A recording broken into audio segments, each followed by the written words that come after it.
সিমরানগড় নামের একটা গ্রাম ছিল, যেখানে সমীর নামের ব্যক্তি সিঙ্গারা বিক্রি করে নিজের সংসার চালাতো। ঠিক সমীরের দোকানের সামনেই সুয়োগ নামের ব্যক্তি ফুচকা বিক্রি করত। এই যে তোমার ফুচকা কেমন চলছে আজকাল? হ্যাঁ, আজকাল তো বেশি লোকজনকে দেখতে পাচ্ছি না তোমার দোকানে। হয়তো লোকজন আমার দোকান থেকে সিঙ্গারা খেতে খুব ব্যস্ত হয়ে গেছে। আরে ভাই সমীর, তোর দোকান তো আমার দোকানের সামনেই, আর লোকজন তো আমি তোর দোকানেও দেখতে পাই না। তাহলে ওরা গেল কোথায়? মনে হয় তোমার সিঙ্গারা খেয়ে ওদের পেট টেট খারাপ হয়ে গেছে, তাই না? দুজনই নিজের নিজের রাস্তায় বেরিয়ে পড়ে। কিছুদিন কেটে যায়, আর শহর থেকে পুনম নামের মহিলা গ্রামে প্রবেশ করে। পুনমের গ্রামে আসার পর থেকে লোকেরা সুয়োগের ফুচকাও খাচ্ছিল না, আর সমীরের সিঙ্গারাও খাচ্ছিল না। একদিন দুজনই একে অপরকে দেখতে পায়। ভাই সুয়োগ, তোর ব্যবসা কেমন চলছে? আরে এখন আর কি বলবো সমীর, কেউ আর ফুচকা খেতে আসেই না এখানে। আরে হঠাৎ করে ব্যবসা যে এত কি করে নিচে নেমে গেল কিচ্ছু জানতে পারছি না। আরে এরকমই তো অবস্থা আমারও তাই হয়েছে সুয়োগ ভাই। আমি তো শুনলাম পুনম নামের কোন এক মহিলা এই গ্রামে এসেছে, আর ও কোনো নতুন খাবারের ব্যঞ্জন বিক্রি করা শুরু করেছে। চল তাহলে, চল গিয়ে একবার দেখেই আসি না।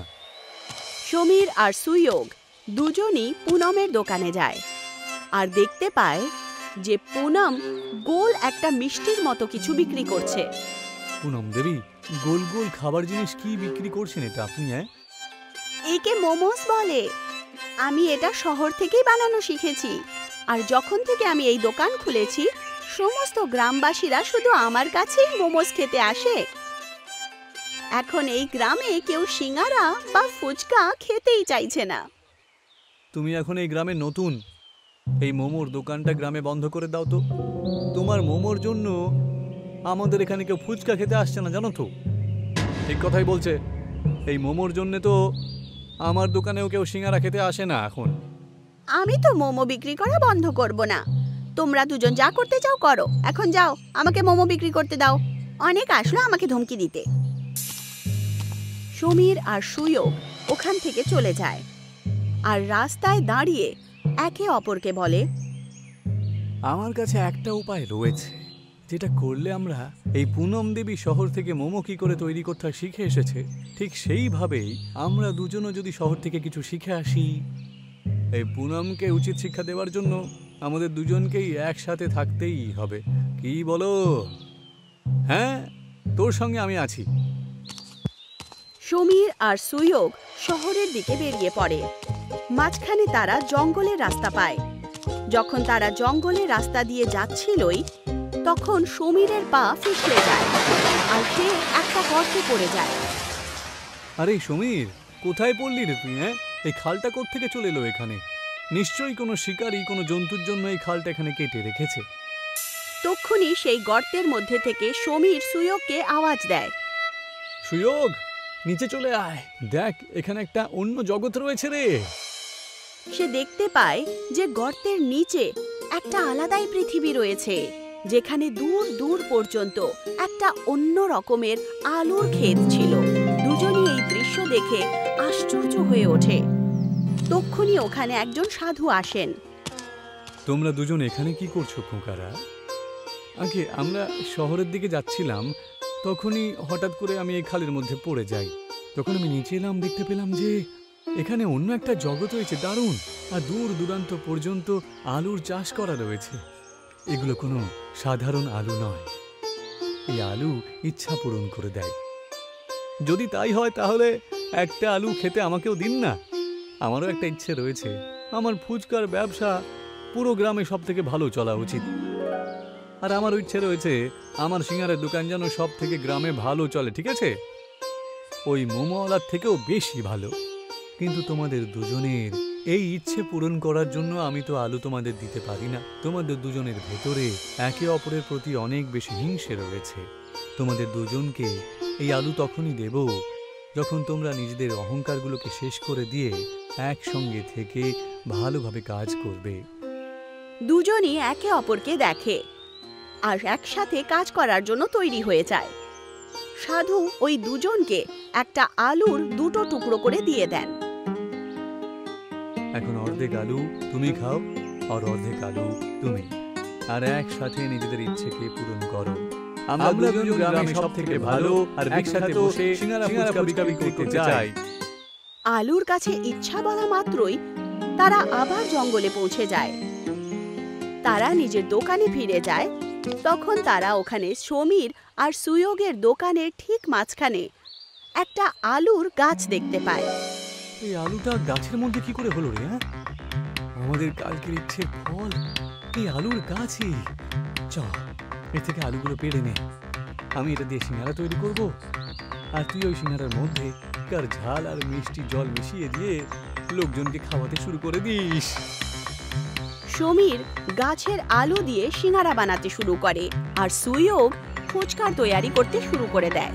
যখন সমস্ত কিছু তৈরি হয়, দুজনই নিজের সিঙ্গারা ফুচকা বিক্রি করা শুরু করে দেয়। দুজনই একটাই দোকানে কাজ করতে শুরু করে। এসো এসো, সিঙ্গারা ফুচকা চেখে দেখো। বিশ্বাস হচ্ছে না তো? তাহলে খেয়েই দেখো একবার। তক্ষুনি ওখান থেকে একজন মহিলা যাচ্ছিল। সিঙ্গারা ফুচকা, এটা তো আমি প্রথমবার শুনেছি, এক প্লেট খাওয়াও তো।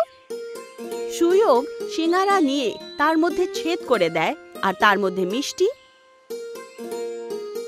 আর ঝাল জল দিয়ে ওই মহিলাকে এক প্লেট সিঙ্গারা ফুচকা দিয়ে দেয়। যেই মাত্র সেই মহিলা ওই সিঙ্গারা ফুচকা খায়, তার চেহারা একদম খুশি হয়ে ওঠে, আর সে বলে, আমি এর আগে আমার জীবনে এত ভালো কখনো কিছু খাইনি, এটা তো খুবই সুস্বাদু। ভাই, আরো 2 প্লেট দাও তো, আর 10 প্লেট বাড়ির জন্য প্যাক করে দাও। আগে এক্ষুনি দিচ্ছি। আস্তে আস্তে পুরো গ্রামে সমীর আর সুয়োগের ফুচকার কথাবার্তা চলে, আর পুরো গ্রাম সিঙ্গারা ফুচকা খাওয়ার জন্য চলে আসে। সেটা শুধু সিমরানগঞ্জ নয়, বরং অন্য গ্রামেও প্রসিদ্ধ হয়ে গেছিল। কিন্তু তাদের সাফল্যতে অন্য কেউ দুঃখী হচ্ছিল। এখন লোকেদের কি হয়ে গেল? আমার দোকানে আজকাল কেউ আসেই না, কেউ মোমোস খেতেই চায় না, সবাই সেই সিঙ্গারা ফুচকাই খেতে চায়। আরে সিঙ্গারা ফুচকা কি আশ্চর্য! পুনম নিজের সাথে কথা বলছিল। তক্ষুনি ওখানে সুরজ নামের ব্যক্তি চলে আসে। আরে কি হলো পুনম দেবী, মোমো বিক্রি হচ্ছে না তো? সেই জন্য আবার বিরক্ত হয়ে রয়েছেন তো? আমি কেন অস্থির হব না?